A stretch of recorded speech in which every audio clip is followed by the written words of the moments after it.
In the realm of the ultra-wealthy, where money can purchase everything except truth, a story was unfolding in silence, a narrative that would shatter the foundations of what we believed we knew about love, manipulation, and the darkest secrets hidden behind perfect smiles. It was a Sunday afternoon when the words spilled from the mouth of an 8-year-old girl, her skin dark as chocolate and eyes bright as stars in the night sky.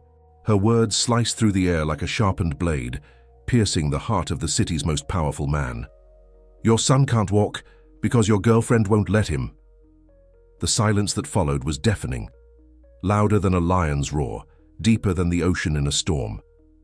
Millionaire Alexander Sterling, a man accustomed to controlling empires, to moving mountains with a single phone call, stood frozen before those words coming from the mouth of a child who cleaned the marble floors of his mansion. How was it possible that a little girl, whose name he didn't even know, held the key to the mystery that had tormented him for months? How could she know something that the country's best doctors had failed to decipher? Alexander's heart stopped for an instant.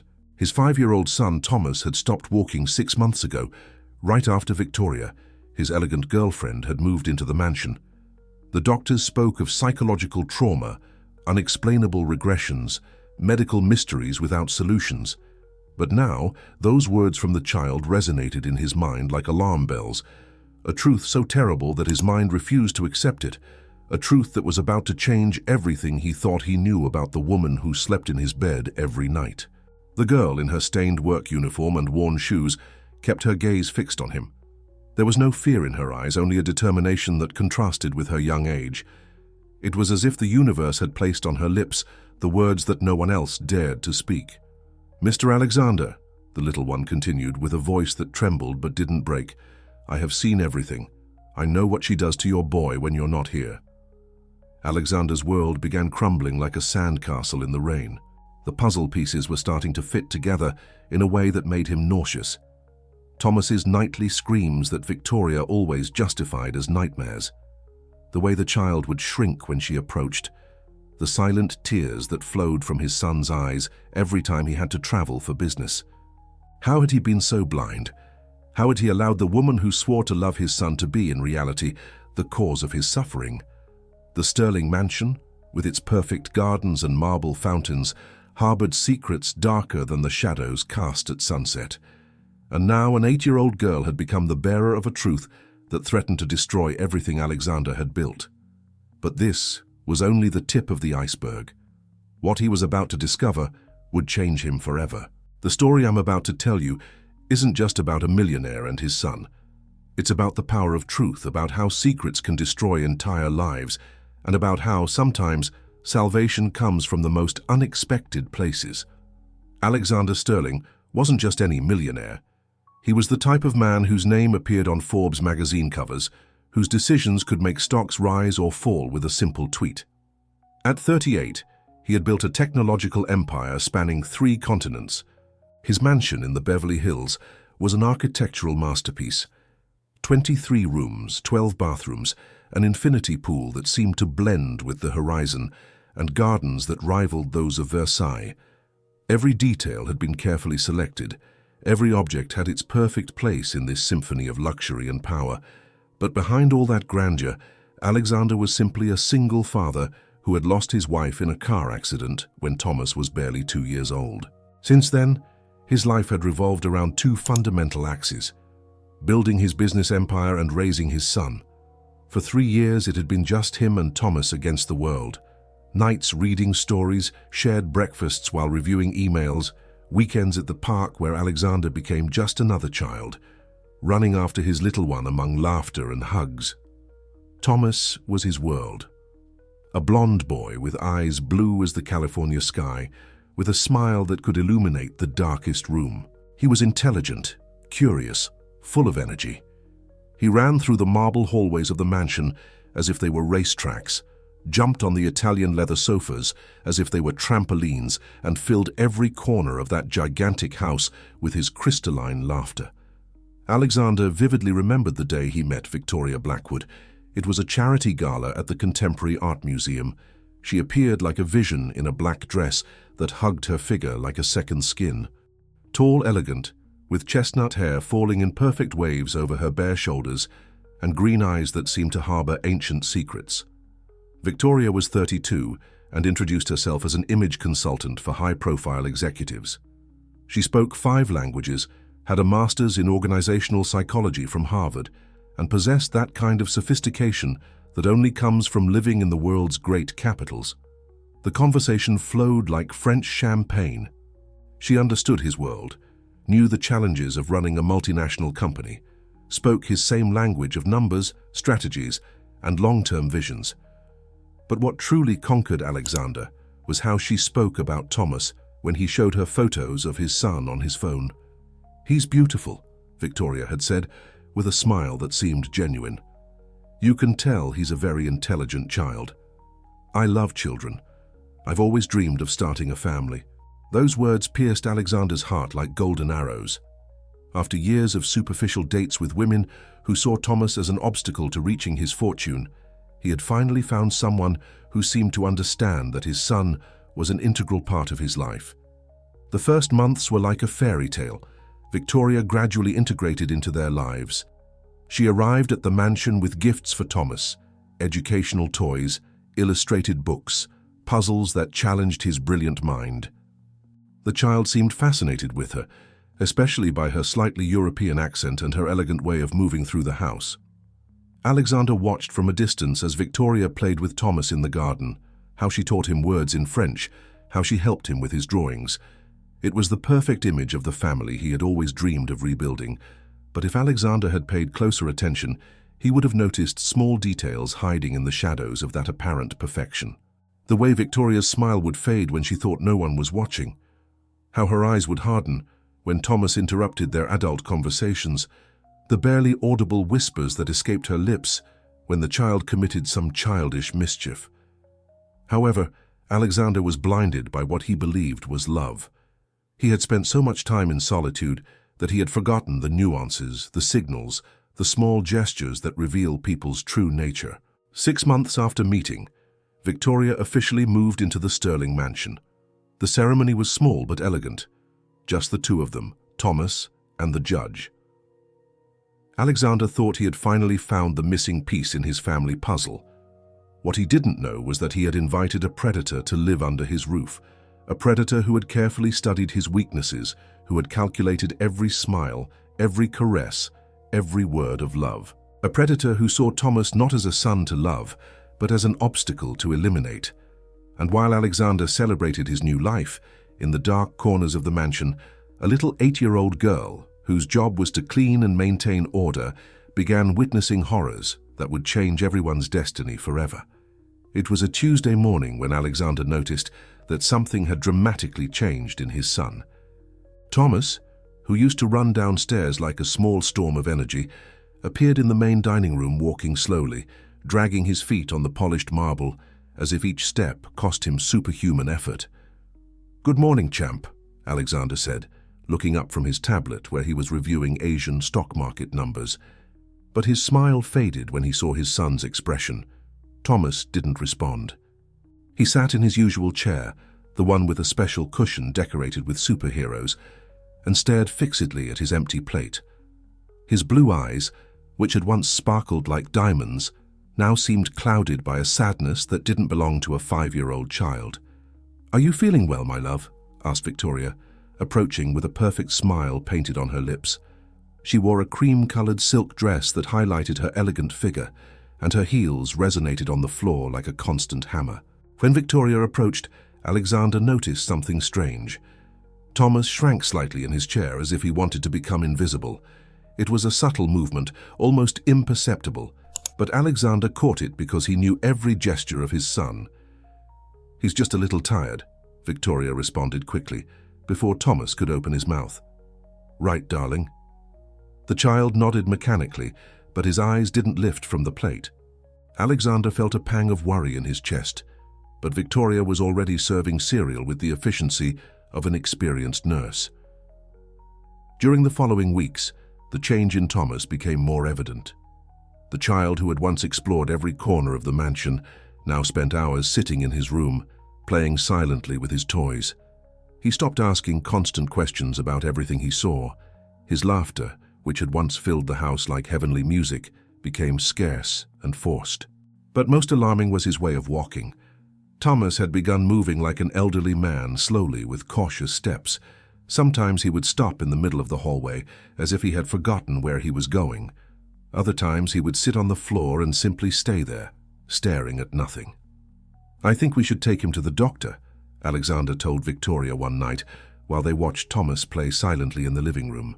"I already took him," Victoria replied, adjusting her hair with a gesture that seemed studied. "Dr. Morrison says it's normal. Children go through stages, especially when there are important changes in the family. He just needs time to adapt to our new situation." Alexander wanted to ask when she had taken Thomas to the doctor without him, but Victoria had already approached the child and was carrying him to bed. "Come on, little one," she said in a sweet voice. "It's time to sleep." As they went upstairs, Alexander heard Victoria whispering something in Thomas's ear, but the words were lost in the vestibule's echo. What he did notice was how the child's body tensed in Victoria's arms, like a spring about to break. The nights became especially difficult. Thomas began having nightmares, screaming in dreams with a desperation that broke Alexander's heart. Every time he got up to comfort him, Victoria was already there, calming him with whispers that Alexander couldn't fully understand. "Shh, shh, it's over," he heard her say. "Remember what we talked about. Brave boys don't cry over silly things." One morning, Alexander decided to stay home instead of going to the office. He wanted to spend time with Thomas, maybe take him to the park or play with his building blocks, as they used to do before. But when he went down to look for his son, he found him sitting on the garden floor, motionless like a statue. "What's wrong, champ?" he asked, kneeling beside him. Thomas looked at him with those blue eyes that now seemed loaded with secrets too heavy for his age. "Dad," he whispered, with a voice so low that Alexander had to lean in to hear him. "Why do my legs feel so heavy?" The question hit Alexander like a punch to the stomach.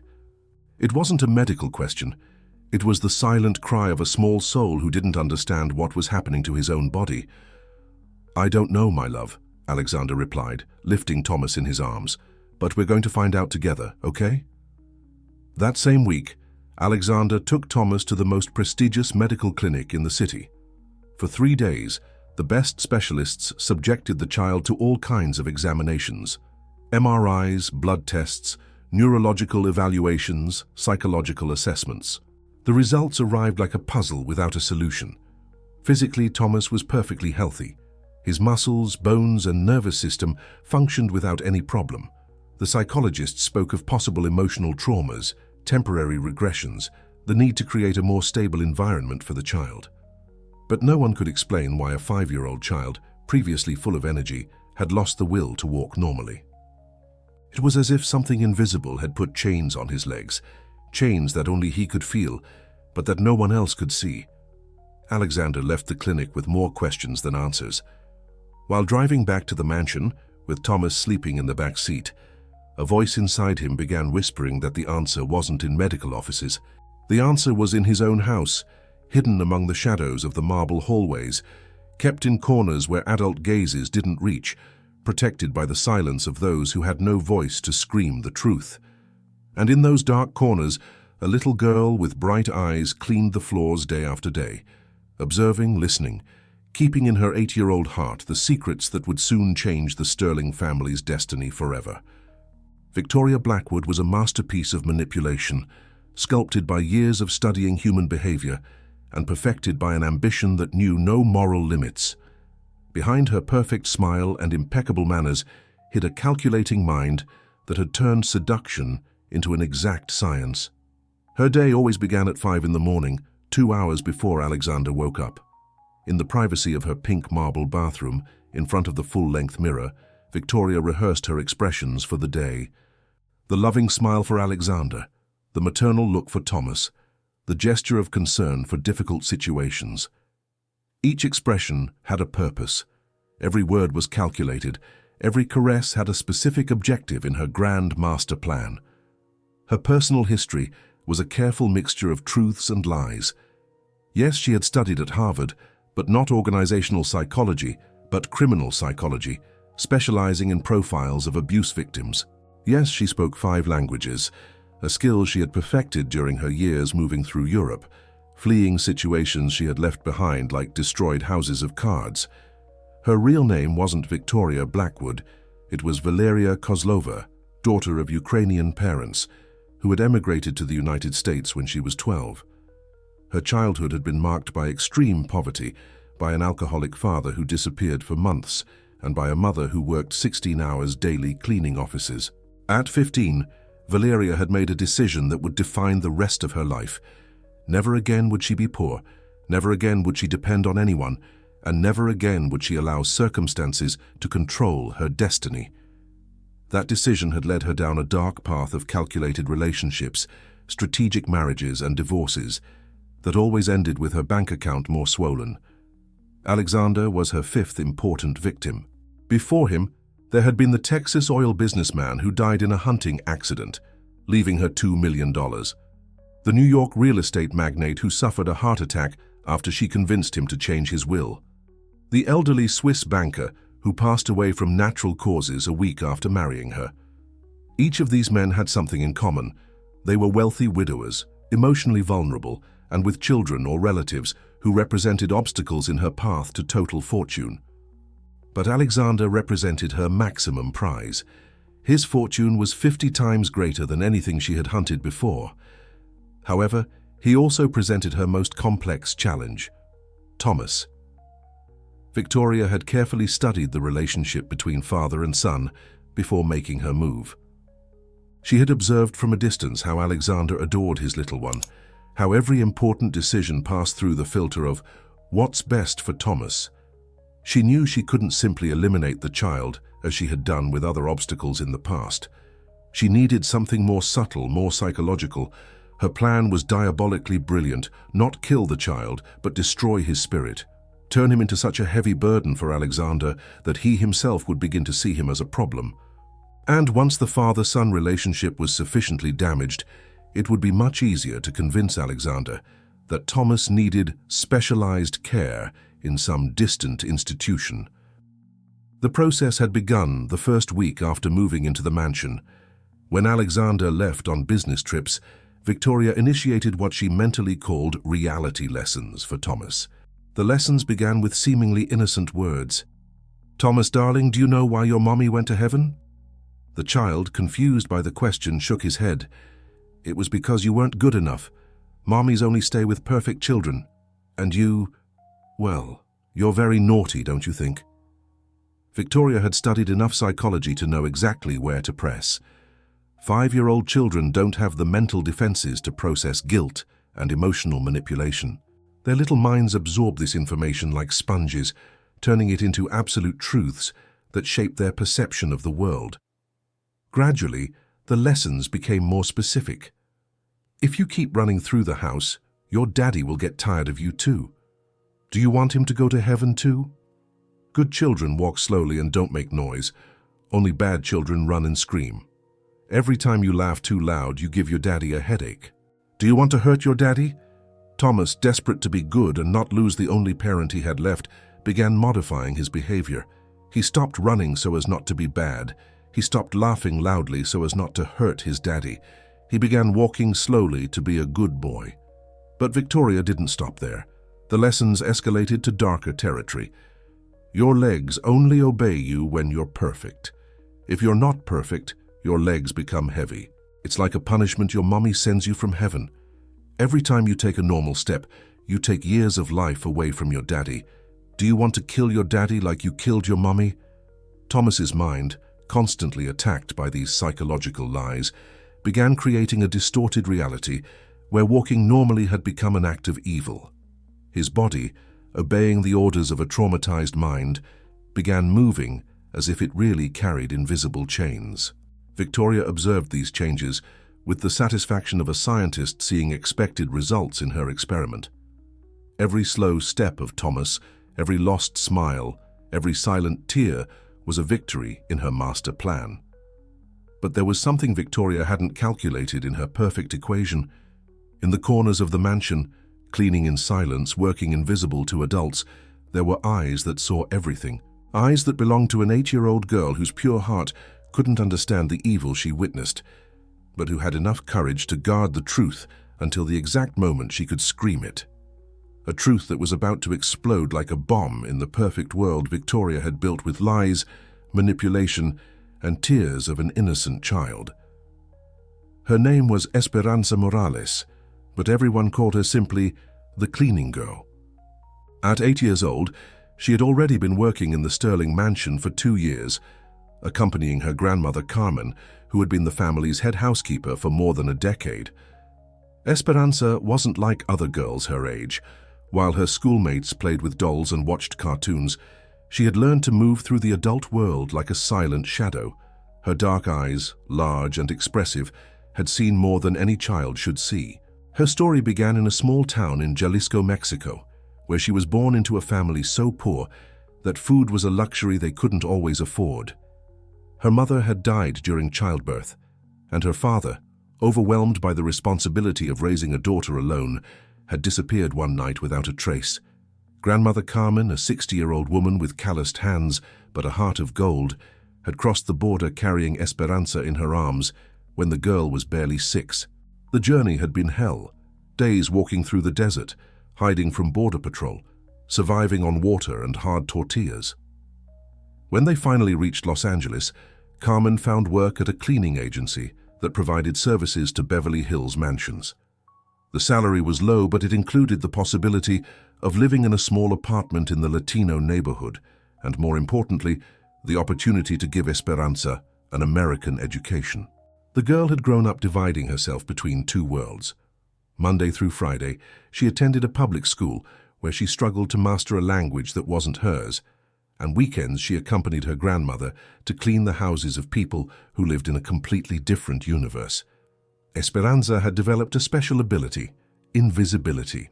When wealthy adults talked about their problems, she could be 2 meters away cleaning a vase, and they would ignore her completely, as if she were part of the furniture. This invisibility had given her access to conversations, secrets, and truths that would normally be hidden. The first time she saw Thomas Sterling, Esperanza felt an instant connection. He was barely 2 years younger than her, but there was something in his blue eyes that reminded her of her own sadness when she missed her mother. Thomas didn't speak Spanish, and she barely managed English, but they had developed a language of smiles and gestures that transcended words. During the first months, Esperanza had witnessed Thomas's genuine happiness. She had seen him run through the marble hallways with his arms extended like an airplane, heard him sing children's songs while playing in his room, watched him hug his father with the pure love that only a child can give. When Victoria arrived at the mansion, Esperanza immediately felt something was wrong. It wasn't mystical intuition or Mexican superstition. It was something more basic and animal. The way Victoria looked at Thomas when she thought no one was watching reminded her of the stray dogs she had seen in Jalisco, calculating, hungry, waiting for the perfect moment to attack. Esperanza had learned from her grandmother that poor children develop survival instincts that allow them to detect danger before adults. Rich people live in bubbles, Carmen would tell her in Spanish. They don't see the snakes until they've already been bitten. The first time she witnessed one of Victoria's lessons, Esperanza was cleaning the library windows when she heard voices in the garden. She looked out the window and saw Victoria crouched next to Thomas, talking to him with a smile that didn't reach her eyes. Instinct told her to hide behind the velvet curtains. From there, she could clearly hear the poisonous words coming from Victoria's mouth. "Thomas, do you remember I told you that your mommy left because you weren't good enough? Well, yesterday I saw how your daddy was crying in his office. Do you know why he was crying?" The child shook his head, his blue eyes filling with tears. "He was crying because he's tired of you. He says you're too heavy, too problematic. He says he wishes you had never been born." Esperanza felt her heart break in two. She knew that wasn't true. She had seen Alexander play with Thomas, had heard how he read him stories at night, had observed how his face lit up every time his son entered the room. But Thomas had no way of knowing they were lies. His 5-year-old world was crumbling with every word from Victoria. During the following weeks, Esperanza became a silent spy. When Victoria thought she was alone with Thomas, the girl found ways to be nearby. Cleaning an adjacent room, organizing the library books, polishing the hallway furniture. She heard how Victoria told Thomas that his legs became heavy because he was bad. She heard how she whispered that if he made noise when walking, his daddy would send him to an orphanage. She heard how she promised that if he didn't learn to be silent and invisible, terrible things would happen to the people he loved. Each lie stuck in Esperanza's heart like a thorn. She wanted to run to Thomas, hug him, tell him in her imperfect English that everything Victoria told him was false. But she also knew that an 8-year-old girl, daughter of illegal immigrants, had no power against a woman like Victoria. However, Esperanza had something Victoria had underestimated: patience and a photographic memory inherited from generations of women who had survived by remembering every detail that could mean the difference between life and death. She began documenting in her mind every psychological abuse she witnessed, every time Victoria made Thomas cry, every time she manipulated him, every poisonous word that came from her perfectly painted lips. Esperanza kept these memories like dark treasures, waiting for the right moment to release them. One night, while cleaning Alexander's study, Esperanza heard a phone conversation that filled her with horror. Victoria was speaking in whispers, but her trained ear caught every word. Yes, the plan is working perfectly. The child barely walks normally anymore. Alexander is desperate, spending fortunes on doctors who find nothing. No, it won't take much longer. Soon he'll suggest himself that Thomas needs specialized help at some institution. Exactly. Once the child is out of the way, I'll be the sole heir to everything. Those words hit Esperanza like lightning. Victoria wasn't just harming Thomas, she was planning to separate him from his father forever. The girl felt a fury she didn't know existed inside her small body. It was the same fury her grandmother had felt when the coyotes tried to abuse her during the border crossing. It was the fury of the oppressed who finally find a reason to fight. Esperanza knew she needed more solid proof than her own words. During the following weeks, she began hiding in strategic places in the mansion, always with her small cell phone that her grandmother had bought her for emergencies. One afternoon, when Alexander had gone to an important meeting, Esperanza managed to record on video Victoria forcing Thomas to walk in circles around the garden while screaming at him, "Slower! Good children walk like turtles. If you take a normal step, your daddy will die of sadness." In the video, you could clearly see how Thomas, with tears rolling down his cheeks, tried to obey, moving his little legs as if they were made of lead. But Esperanza knew she needed something more. The perfect moment to reveal the truth. A moment where the words would have maximum impact, where the truth couldn't be denied or distorted. That moment came on a Sunday afternoon, when Alexander returned early from a business trip and found Thomas sitting on the main vestibule floor, motionless, with his gaze lost in infinity. "What happened?" asked Alexander, with panic evident in his voice. Victoria, who was coming downstairs at that moment, responded with her rehearsed smile. "Oh, honey, you're early. Thomas was playing. Sometimes he stays very still when he plays with his imagination." But Alexander noticed that Thomas wasn't playing. He was paralyzed by something beyond fear. It was pure terror. Esperanza was at that moment polishing the main staircase railing, invisible as always, but this time she decided it was time to become visible. It was time to scream the truth she had been keeping, like a painful treasure in her 8-year-old heart. She slowly approached Alexander, with her heart beating so hard she thought it would burst from her chest. Victoria looked at her with disdain, as she always did, expecting the Mexican girl to do her work and disappear. But Esperanza didn't disappear. She planted herself in front of the most powerful man she had ever known, raised her dark eyes to him, and with a voice that trembled but didn't break, pronounced the words that would change everything. "Your son can't walk because your girlfriend won't let him." The silence that followed was louder than any scream, more devastating than any explosion. It was the silence of a world crumbling, of a truth finally seeing the light, of a father's heart understanding, horrified, that he had been living with the enemy under his own roof. Esperanza's words fell on the marble vestibule like an atomic bomb in slow motion. Alexander felt the world stop, that the air became dense as water, that his heart forgot to beat for an eternal instant. Victoria was the first to react. Her perfect face transformed into a mask of indignation that would have been convincing to anyone not paying attention to her eyes. But Alexander was paying attention, and what he saw in those green eyes wasn't surprise but panic. The panic of a predator that has been discovered. "How dare you?" Victoria hissed, moving toward Esperanza with a fury that seemed authentic. "How can a child, a stranger, invent such terrible lies?" But Alexander raised a hand, stopping her. For the first time in months, his businessman's mind, trained to detect lies in boardrooms full of sharks, fully activated. And all the puzzle pieces began fitting together with a clarity that terrified him. "Esperanza," Alexander said, kneeling to be at the girl's height. "What exactly do you mean?" The little one looked nervously toward Victoria, whose eyes were shooting silent daggers at her. But then she looked at Thomas, who remained sitting on the floor like a broken statue, and that image gave her all the courage she needed. "She tells ugly things to Thomas when you're not here," Esperanza began, with her marked accent but clear words. "She tells him that if he walks normal, you're going to die. She tells him that his mommy went to heaven because he was bad. She tells him that his legs become heavy when he's not a good boy." Each word was like a nail being hammered into the coffin of Alexander and Victoria's relationship, but Victoria wouldn't surrender without a fight.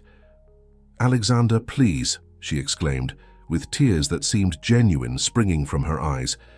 "Are you going to believe a child who probably doesn't even understand English well? This is ridiculous. I love Thomas as if he were my own son." But Alexander was no longer listening to her. He approached Thomas and sat on the floor next to him. His son didn't look up, but his small body trembled like a leaf in the wind. "Thomas," Alexander whispered, with a tenderness he hadn't used in months, "look at me, champ." Slowly, as if the movement caused him physical pain, Thomas raised his blue eyes. Alexander saw in them something that destroyed him, terror. His own son was afraid of him. No, it wasn't fear toward him. It was fear in general, fear of existing, fear of breathing. "Is what Esperanza says true?" Alexander asked, with a voice so soft it was barely audible. Thomas looked quickly toward Victoria, and Alexander caught that movement. It was the same gesture he had seen in employees who feared retaliation from abusive bosses. His 5-year-old son was asking permission with his gaze to speak to his own father. "Thomas," Alexander continued, physically blocking the child's view toward Victoria, "just look at me. Just listen to my voice. No one is going to hurt you, I promise. Just tell me the truth." Thomas's lips trembled. His small hands clung to his father's shirt as if it were a lifeline in the middle of a storm. "Dad," he whispered, with a broken voice that shattered Alexander's heart into 1,000 pieces, "is it true that my mommy left because I was bad?" The question hit Alexander like a hammer. He had never, ever said anything like that. He had never implied that Sarah's death had anything to do with Thomas. On the contrary, he had always explained that mommy was in heaven taking care of him from above, that it had been an accident, that she loved him more than life itself. "No, my love," Alexander replied, hugging his son with a force he feared might break him. "Your mommy loved you more than everything in the universe. She left because of an accident, not because of something you did. You're not to blame for anything." "But Victoria says that if I walk normal, you're going to go to heaven too," Thomas continued, and each word was like a stab. "She says my legs become heavy when I'm bad. She says that every time I laugh loud, you get a headache." Alexander felt a fury so intense that he had to make a superhuman effort not to explode. He turned toward Victoria, who had backed away several steps and now looked like a cornered animal. "How could you?" he asked, standing up slowly. "How could you do that to a 5-year-old child?" Victoria attempted one last strategy, crocodile tears. Her face contorted into an expression of feigned pain while she brought her hands to her chest. "Alexander, maybe there were misunderstandings. I just wanted to discipline him a little. You're always working and I—" "Enough!" Alexander roared, with a voice that resonated throughout the mansion like thunder. Esperanza approached timidly and took out her small cell phone. "Mr. Alexander," she said quietly, "I have videos." Victoria paled until she was the color of marble. Her perfect mask finally collapsed, revealing the true face of the monster that had been living in his house sleeping in his bed, poisoning his son day after day. Alexander took Esperanza's phone with trembling hands. On the small screen, he saw the woman he had believed he loved, forcing his son to walk like an old man, while screaming at him that he was bad, that he was going to kill his father, that he didn't deserve love. The beast that had been sleeping in Alexander Sterling's soul, the protective instinct that every father carries engraved in his DNA, finally awakened.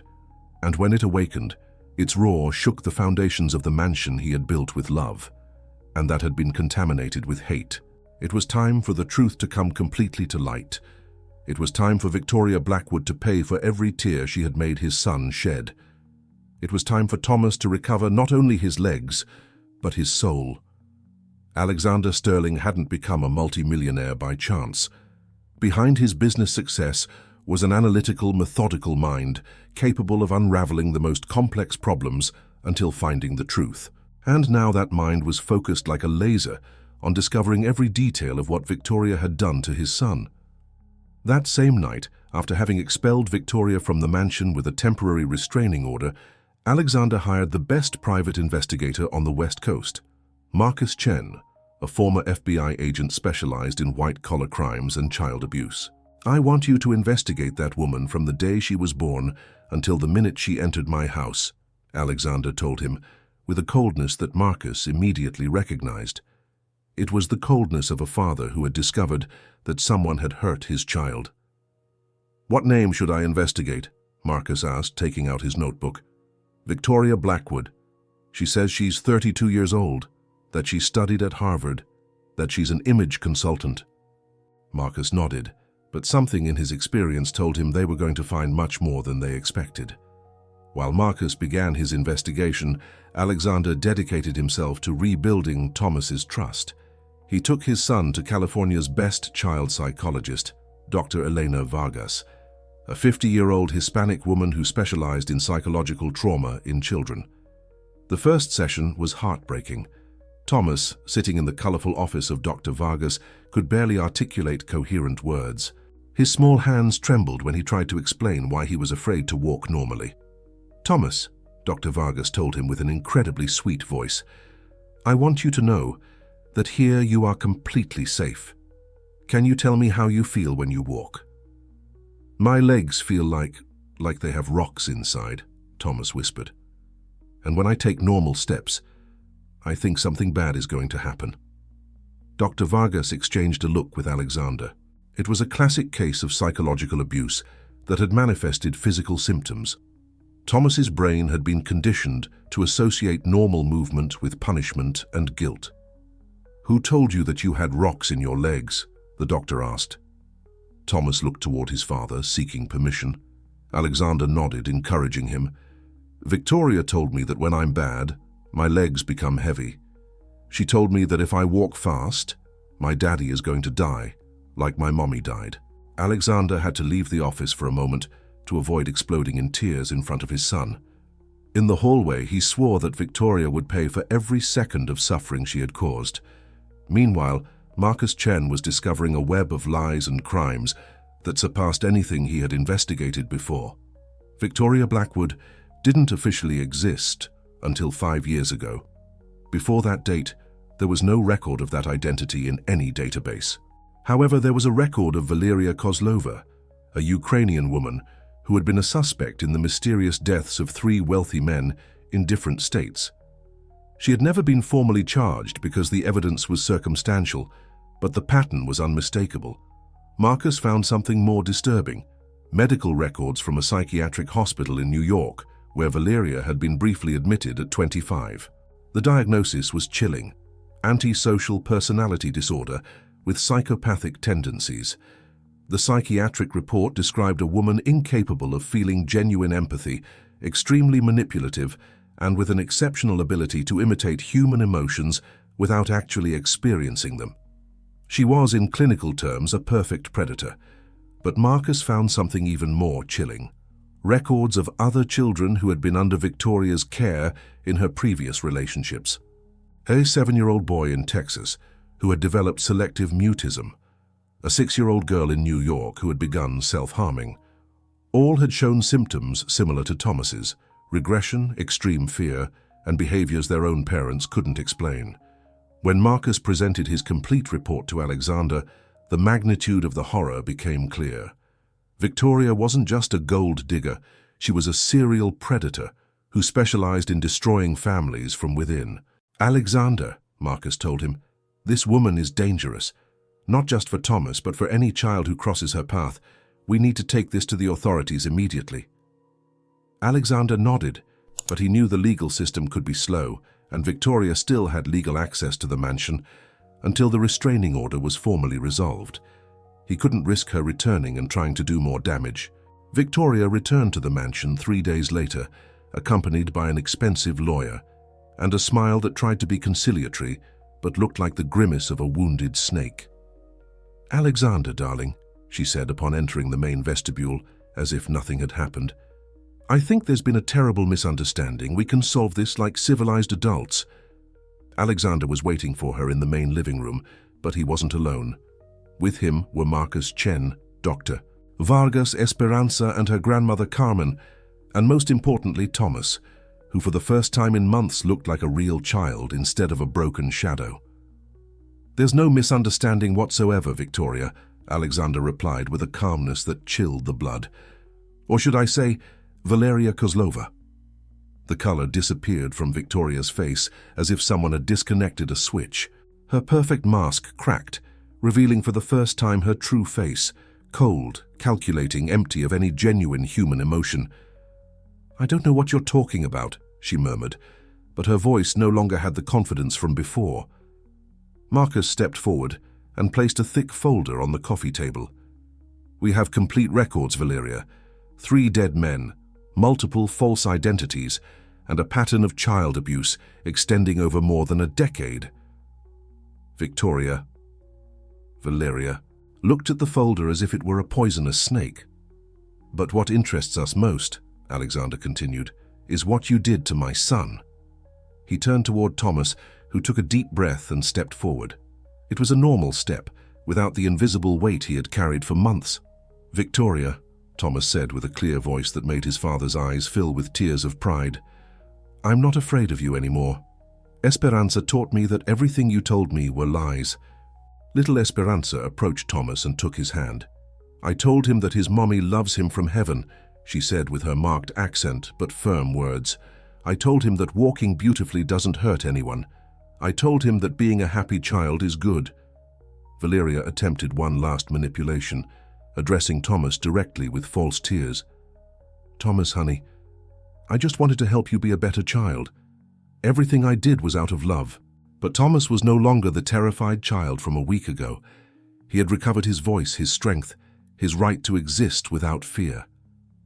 "You don't love me," Thomas said, with a clarity that surprised all the adults present. "Love doesn't hurt. Love doesn't cause fear. My daddy loves me for real, and Esperanza loves me for real too." At that moment, FBI agents that Marcus had contacted arrived.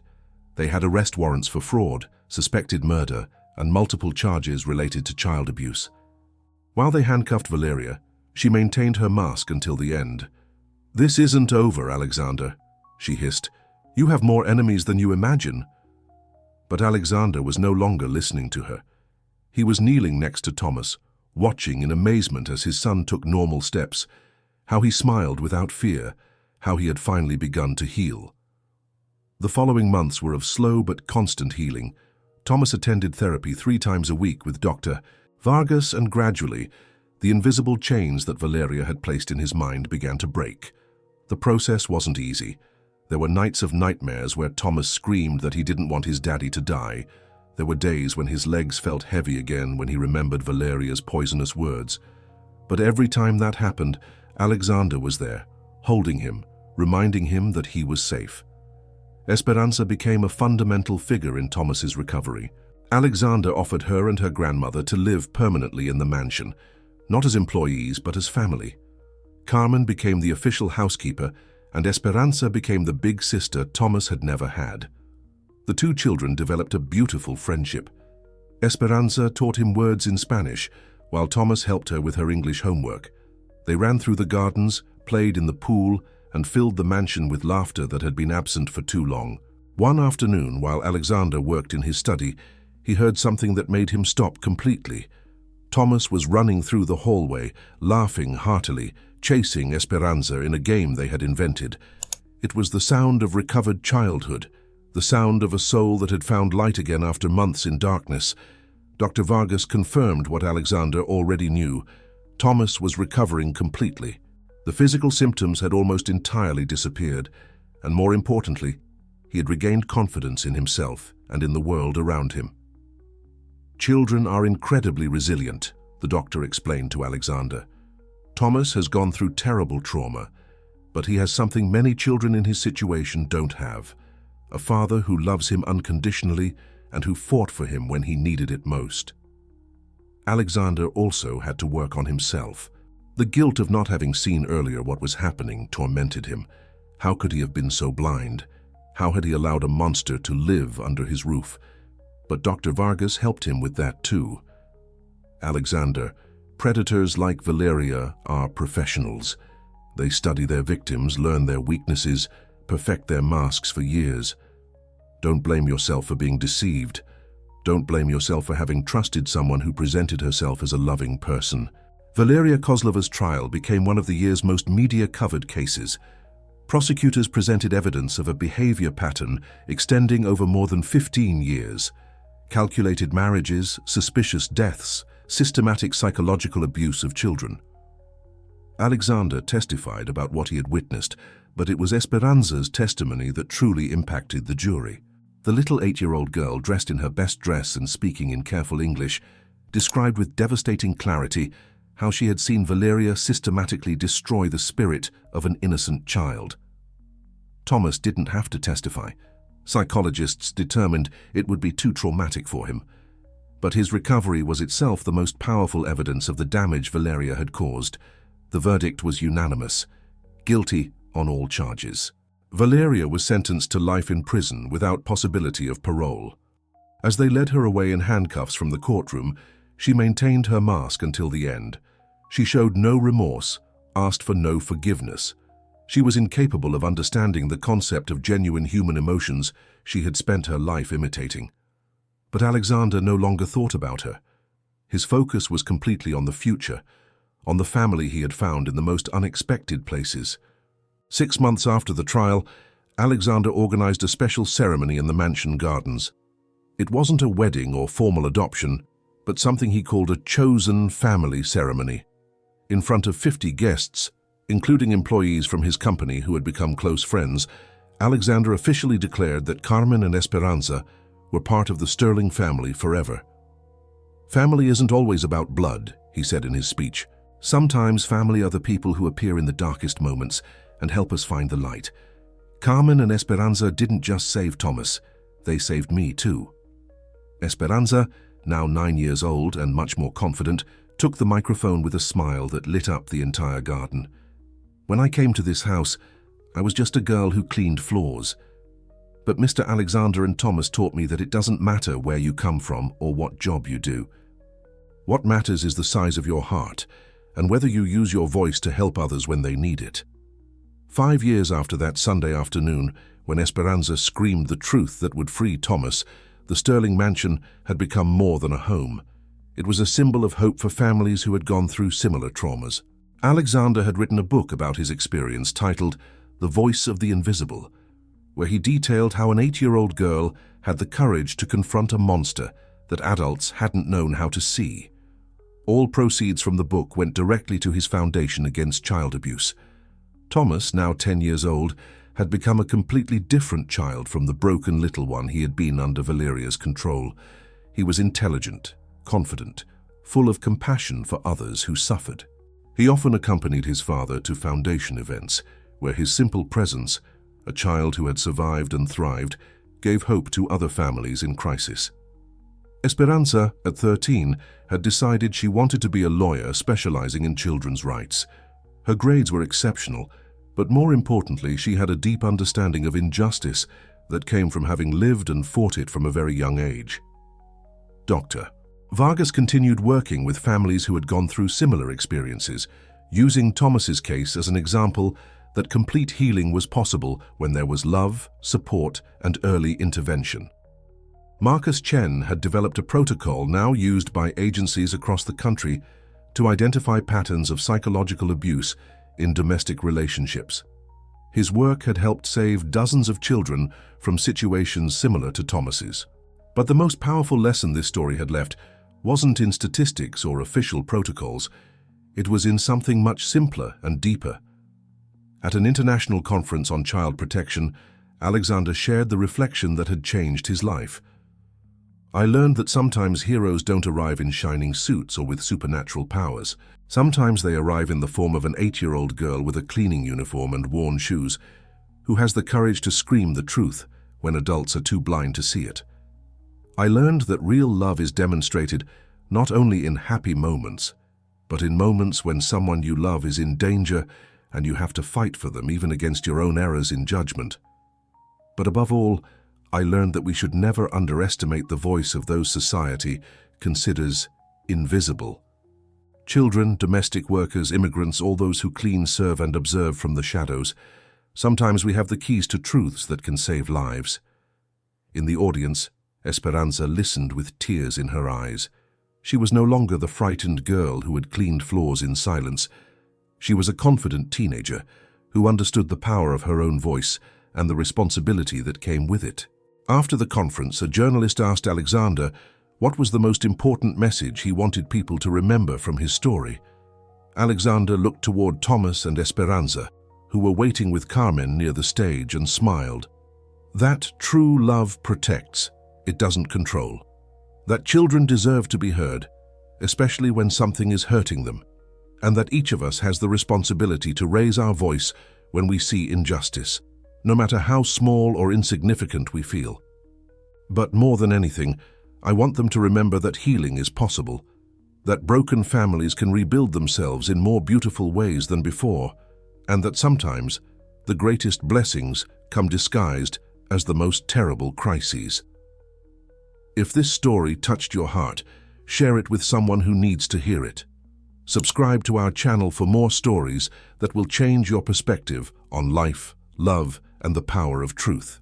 Hit the bell because every week we bring real stories that will remind you that in the darkest world, there's always light when we have the courage to look for it. Comment below. Do you know someone who has been the brave voice in a difficult situation? Your story could inspire thousands of people. This story teaches us that heroism doesn't always come in grandiose forms. Sometimes it comes in the form of a girl who dares to tell the truth. Sometimes it comes in the form of a father who chooses to believe his child over his own prejudices.